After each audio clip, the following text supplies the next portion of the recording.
In Pit Lane, brought to you by Online Invent, and with thanks to our Platinum Star Patreon supporters.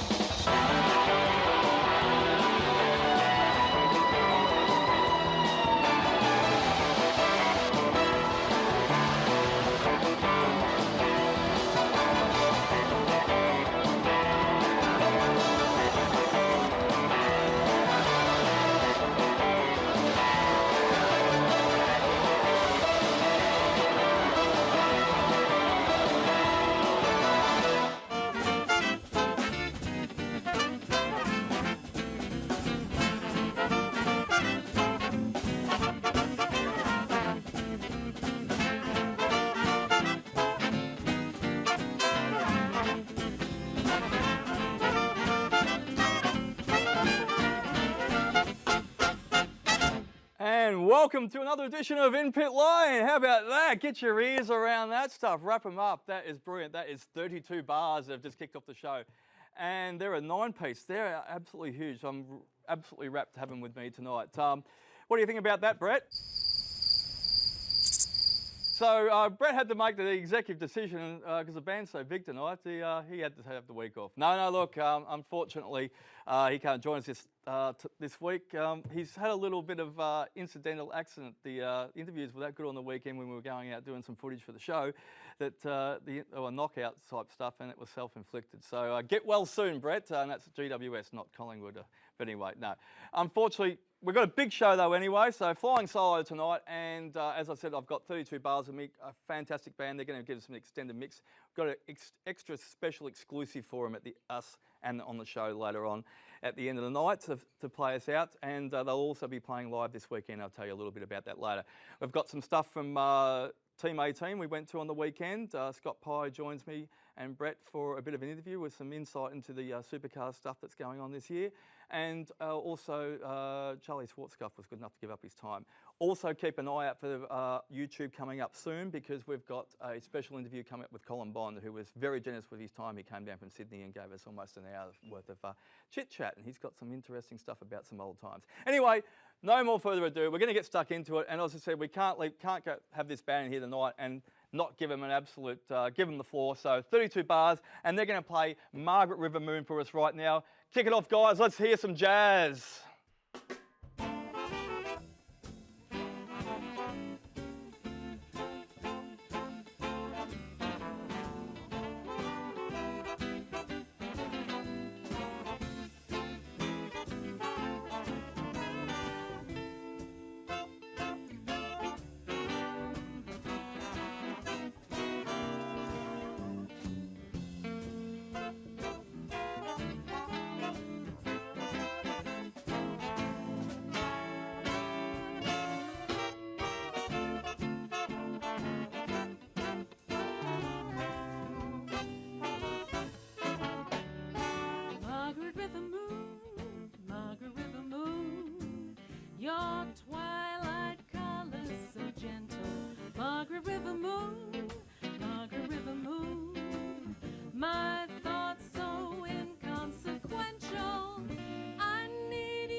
Margaret River Moon, Margaret River Moon. It's been a long expedition. Margaret River Moon, Margaret River Moon. And now you've heard my petition. Your wisdom, beauty, and grace rising up into the sky. Just like a lover's embrace gives me solace by and by. Even as we say goodbye to my fear and my sorrow and my Margaret River Moon.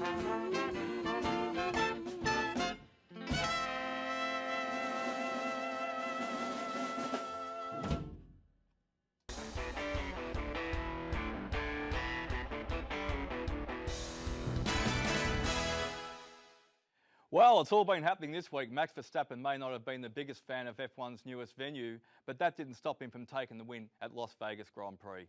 Verstappen passed pole sitter Charles Leclerc with 13 laps remaining, and his domination of the 2023 season continued. I'm glad it's not going to go much longer because it's getting a bit nuts now. Verstappen's teammate Sergio Perez was third to almost assure Red Bull of their much-desired championship quinella. A second place finish to let's cut. You can edit that bit out, start again. Because the auto cue wasn't ready, he didn't have it filtered down. So where do you want it? 3, 2, 1, yep. A second place finish in the Qatar MotoGP to Pecco Bagnaia has almost assured him a victory in this year's MotoGP Championship. The race was won by Gresini Racing's Fabio Di Gianantonio, who passed Bagnaia late in the race to take out his first MotoGP win. Bagnaia's main rival for the title, Jorge Martin, geez, he was close to getting there, won Saturday's sprint race to keep his title hopes alive, but a 10th place finish in the main race now leaves the French rider with only a small mathematical chance of taking the championship at the final Grand Prix of the season at Valencia in 2 weeks' time. And that's our international wrap for the week. We're going to throw to a break in a second, but later on in the show we've got some more international stuff talking about different things, including some Scott Pye supercars and more news then. Get the phone ringing for your business with website development and SEO services from Online Invent. Visit onlineinvent.com.au. Welcome back to In Pit Lane, and yes, it's been a very eventful week. A lot of the series are all winding up around the world for their final races, that sort of stuff. So we took the opportunity to go out to the open day at Team 18 in Glen Waverley on the weekend, Brett and myself, and get some interviews done, and we got a special one from Scott Pye amongst all others.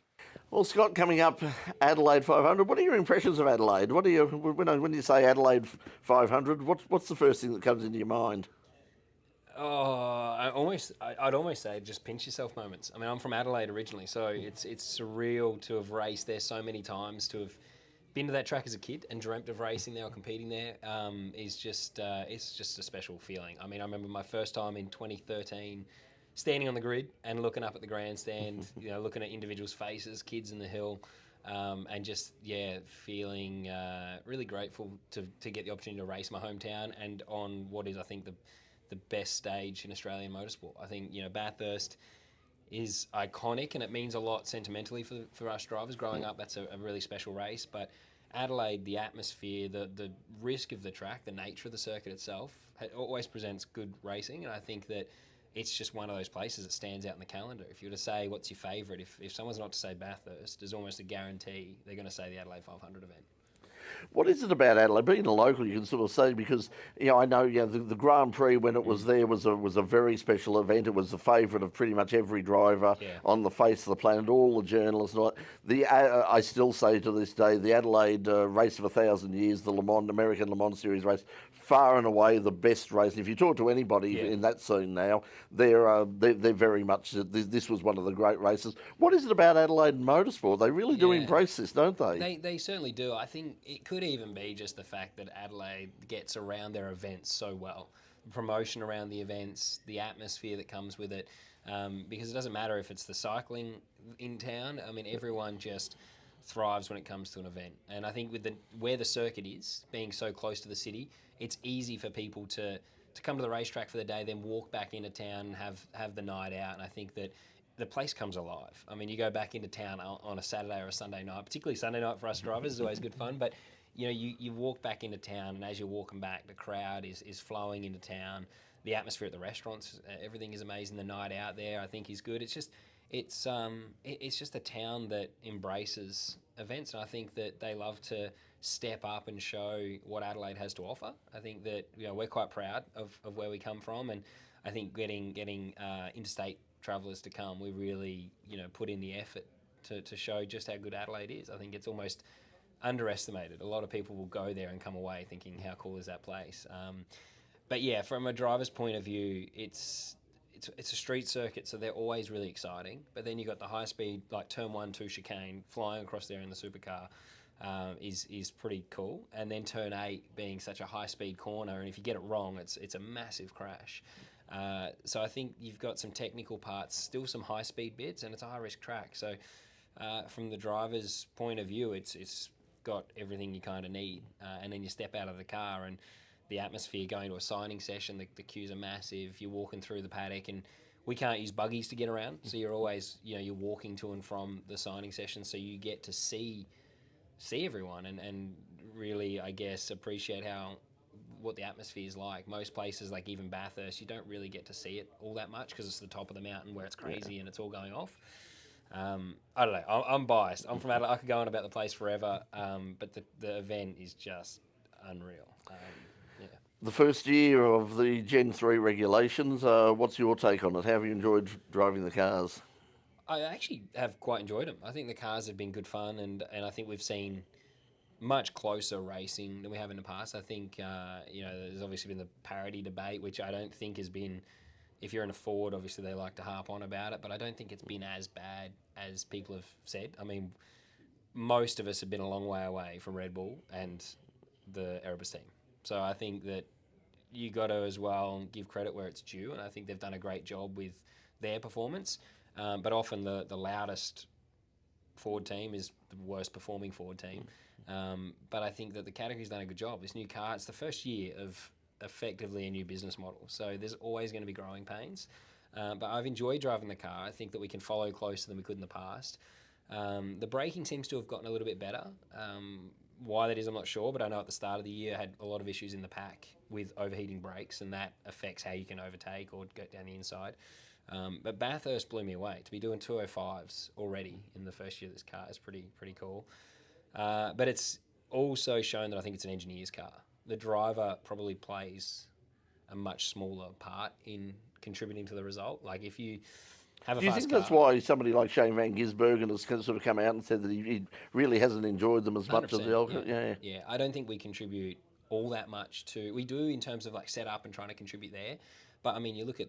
I'm not 100% sure, but I don't think Will or Brody were in the top 10 in the championship last year. And they've dominated. So, and you don't just wake up and learn how to drive. We've all been doing this since we're 8, 10 years old. So you don't just work it out overnight, but certainly the engineers can and the mechanics can. So I think the contributing factors from the team are much more important than they used to be. You have a bad pit stop, you're out of the race. You're not in contention. You have a slow flow rate, you're out of the race. And that's, you know, for us, that's been our biggest challenge here at Team 18 is, you know, Sandown made mistakes in the pits and you lose 40 seconds across the race. There's no way you're going to be able to compete anymore. It's just too close. So, yeah, I think that could be some of the frustration from some drivers is that you just got what you've got. When you go out on the track, we don't have the tools in the car anymore with the anti-roll bars. I always really enjoyed being able to manipulate the car a little bit and you know, try and, I think even tyre wear, we're struggling to see someone contribute much from inside the cockpit to looking after tyre wear. Whereas we used to see, you know, a guy could have good pace at the end of a stint and that's still done through your feet and your hands using the roll bars. Whereas now I think that's probably changed a little bit. With the design of the Gen 3 regulation, I mean, were drivers consulted at all? Were you guys, did they sound you out and say, you know, what would you like to see? We did test the car. I think some of the frustration has probably been that a little bit of the feedback wasn't taken on board. So, yeah, I think that there was some things that when we turned up to the first event that weren't right, that there was opportunity to fix. But also, I mean, giving the category credit where it's needed, to introduce a new car is not easy. So there was always going to be growing pains, and I think you just had to be open-minded at the start. But yeah, I think that the category has not done a bad job really for the first year. We just need to be open-minded and accept there's going to be teething problems. But in saying that, the Fords as well have still been in the top 10, and we've still had Camaros there. There's been some very quick Camaros, which has not been us, unfortunately. But yeah, I don't know. The show hasn't been too bad, I thought, this year. I think it's been okay. But from the driver's point of view, maybe some more feedback being taken on board would have helped. But yeah, it still had its issues at round 1. Speaking of fast Camaros, next year you'll be driving one in the Enduros with Red Bull. How does it feel about heading back, restoring that relationship with that team again? And what about for the rest of the year as well? Do you have plans to race in perhaps other categories or other series in the lead up to the endurance events? Yeah, I mean, firstly, it'd be important for me to do some racing throughout the year to stay sharp ahead of Bathurst and ahead of Sandown first, then Bathurst. But yeah, I'm very excited to have the opportunity to be back in a top team, and I need to work hard and contribute the best I can. It's still motorsport. There's no guarantees. Even if you believe you're in the best package, it's still, things can go wrong. I can still make mistakes. So you've got to make sure that when I turn up at Sandown Bathurst, I'm sharp and prepared. And I think if all things go well, then have you had any discussions about what categories that might be? Are you looking at things like GT racing or even TCR or something like that?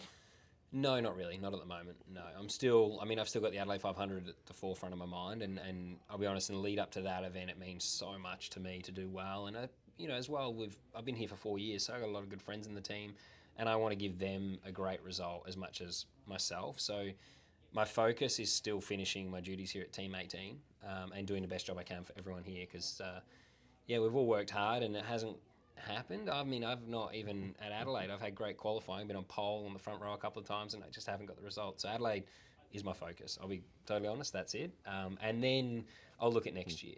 Whether or not I do the 12-hour, still don't know. And then looking at whether I do some stuff overseas or back here in Australia, I honestly don't know at the moment. But I'm just excited for next year as well, to have the opportunity to turn up to a race with a car and a team that has the potential of winning. Well, good luck in Adelaide and good luck for season 2024, both at Sandown and Bathurst, but also in anything else you might drive. Thank for you. now, Scott Pye, thanks for joining us in Pit Lane. Appreciate it. Thank you very much. There for that great interview that Brett had with him. He was very, very open about his plans and what's been going on this year. Anyway, we've got to go through some sponsors, and we'll catch you straight after this break. Catch us in. You're watching In Pit Lane on Channel 31 in Grand Prix City, Melbourne, and anywhere you're going to get a good subscription to. Okay, so we've got some supercar stuff to talk about, because in the 2024 Australian Supercars season coming to an end this weekend on the streets of Adelaide, with the fight for the title between the dominating Camaro duo of Brodie Kostecki and Shane van Gisbergen. It'll be an emotionally charged race for the defending champion, who leaves supercars for a new career in USA in NASCAR. It will also be the final race for the moment for Brad Jones Racing's Jack Smith. 24-year-old Smith announced Monday that he was stepping back from supercars after 4 years at the top tier of the championship.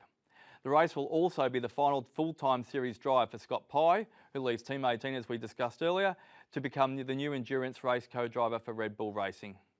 Meanwhile, Team 18 prepared for Adelaide last weekend by throwing open the doors to the outer suburban headquarters to the public. Fine weather and a rare chance to look behind the scenes of a top-level Australian supercar team drew a big crowd to the Team 18 Open Day at their Mount Waverley workshop. Fans were given an almost unrestricted close-up view of the inner workings of the team and catch up with current team drivers Mark Winterbottom and Scott Pye. Australian motorsport legend Colin was also on hand to meet and greet fans and sign autographs. Looking substantially younger than his 81 years, Colin still has plenty of passion for the sport and a close friendship with Team 18 owner Charlie Schwerkolt. Well, Charlie asked me to come down. I do give Charlie a bit of a hand at the races when I go. You know, being in the Hall of Fame, I get a Guernsey or a pass to go to all the races meetings I want to go to. And Charlie's usually got a VIP suite or something. I go and talk to the people who are there. I don't try and run the team or anything for him. I just like to sort of just give him a hand. If we can get a bit of publicity on the way, that's fine. For Charlie, the open day was a great way to thank fans and sponsors of the team and to promote the sport to a wider audience. This is a very special day. We love opening it up for our fans, supporters, sponsors, and you know, I think we'll get about 500 people plus here. It's a beautiful day for Melbourne, which is rare, as you know, but it's really, really good here, and everyone's having a ball. We've got the drivers here, we've got everyone here, and yeah, no, thrilled to bits. It's great. I mean, there's merchandise for sale everywhere. You can even buy a smashed up panel or a diffuser. We're going to put a wing on a couple of the cars out the back before we go home. Yeah. You don't usually get the chance to talk to team owners so much. It's usually a quick grab on TV and stuff like that. What's it like being a team owner in this day and age in supercars, and also how challenging this year? Because sport, it's always hard. There's a lot of lows, a lot of highs. What's it like these days? Look, yeah, no, it's tough out there. It's tough for sure. You've got to. You need to win. You got to win. You got to get the sponsors on board. You got to win. It's a normal thing we do. We've had a bit of an up and down year. We've had a win in Darwin, as you know, with Frosty, and that was good. You've just got to keep building and building and building, and it's been tough with COVID going through and all that way through. But look, as a team, we're standalone now. We were getting support from AAA. We're doing all our engineering ourselves. So as a standalone team, it's pretty cool. So we've got a lot to achieve next year. I'm enjoying it still. I love it. Great drivers, great team, great people in the team, and amazing sponsors and fans. So yeah, I'm looking forward to next year and keep building a great Team 18.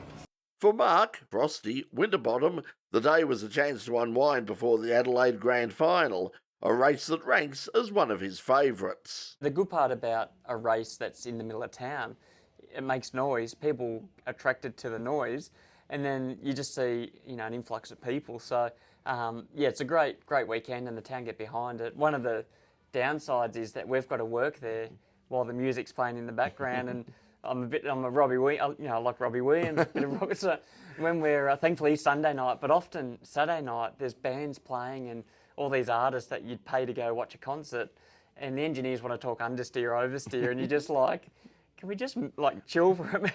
Let's just listen to this song and then we'll get back to it, you know. So great event. As one of the more experienced drivers in the sport, Frosty's seen and driven most iterations of the supercar formula. And despite the teething problems of any new class, the Gen 3 cars have him fired up for the future. This new category's given me like a second wind a bit, because you know, I think what I can bring to the table is more now than what I could maybe 2 years ago. So, you know, and I love racing for Charlie, and his passion's addictive, you know.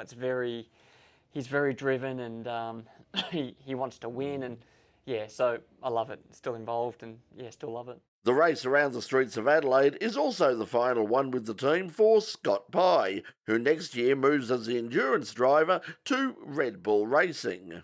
I've still got to acknowledge Scotty Pye for what he's done in the 4 seasons he's been here, and he's got a race in Adelaide, of course, this weekend for his last race. He can probably win it. You never know with Scotty at his home track. So, but just want to thank him for all his contribution. But yeah, we're looking forward to next year. Dave coming on board. It's fresh. It's different. And it should be good fun. He's a bit of a character, a bit of a larrikin, and we'll see what we can do with him. Thanks for bringing up half the answer to a question. Adelaide's coming up next weekend. Huge last weekend, as you said. Scotty's last, as his home state. We were just chatting to him before. He's super excited about it. What do you want to try and get out of Adelaide this year? Look, he's no holds barred for sure. He wants to win, and you know what? I think he qualified second on the grid. He was racing in second spot, and it was a bit of a driving error for someone else, and that popped us out last year. But he knows that track very well. He loves it.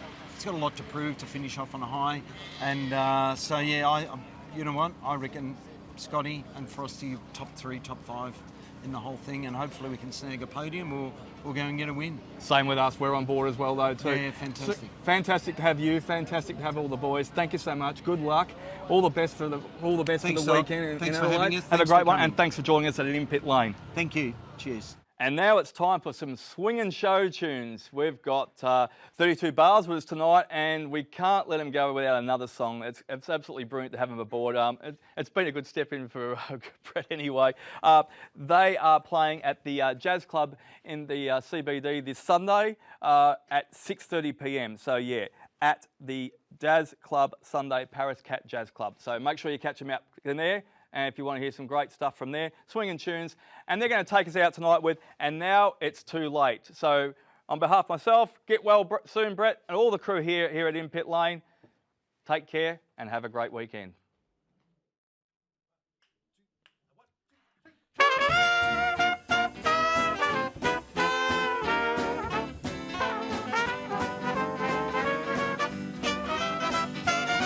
You decided to wait, and now it's too late. You decided to wait, and now it's over. No four-leaf clover. You're all out of luck. You decided to wait, and now it's too late. You decided to wait. That's what they told you. The light they sold you. You don't have the pluck, but remember that time. It's just an illusion. Too sublime leads to confusion. It's a false paradigm to reach a confusion. 'Cause if you really think about it, there's no need to doubt it. Nothing is beyond you if you really put your mind to it. And you wanna hear people say you decided to wait, and now it's too late. You decided to wait. That's what they told you. The life they sold you. You're all out of luck if you hear the bells chime.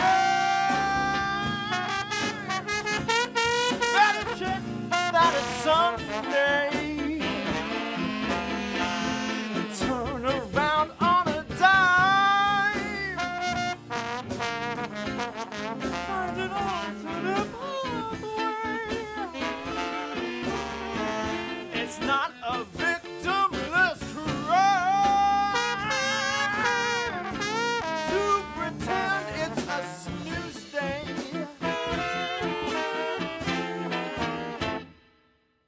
'Cause if you really think about it, there's no need to doubt it. Nothing to doubt it if you really put your mind to it. You wanna hear people say you decided to wait. Now it's too late.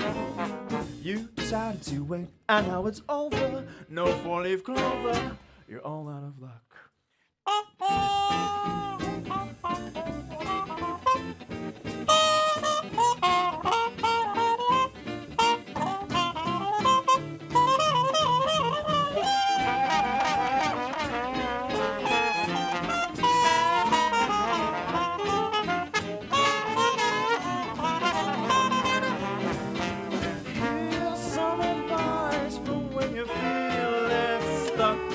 Just remember that the regularity is to tell them that you don't give a flying fa-la-la.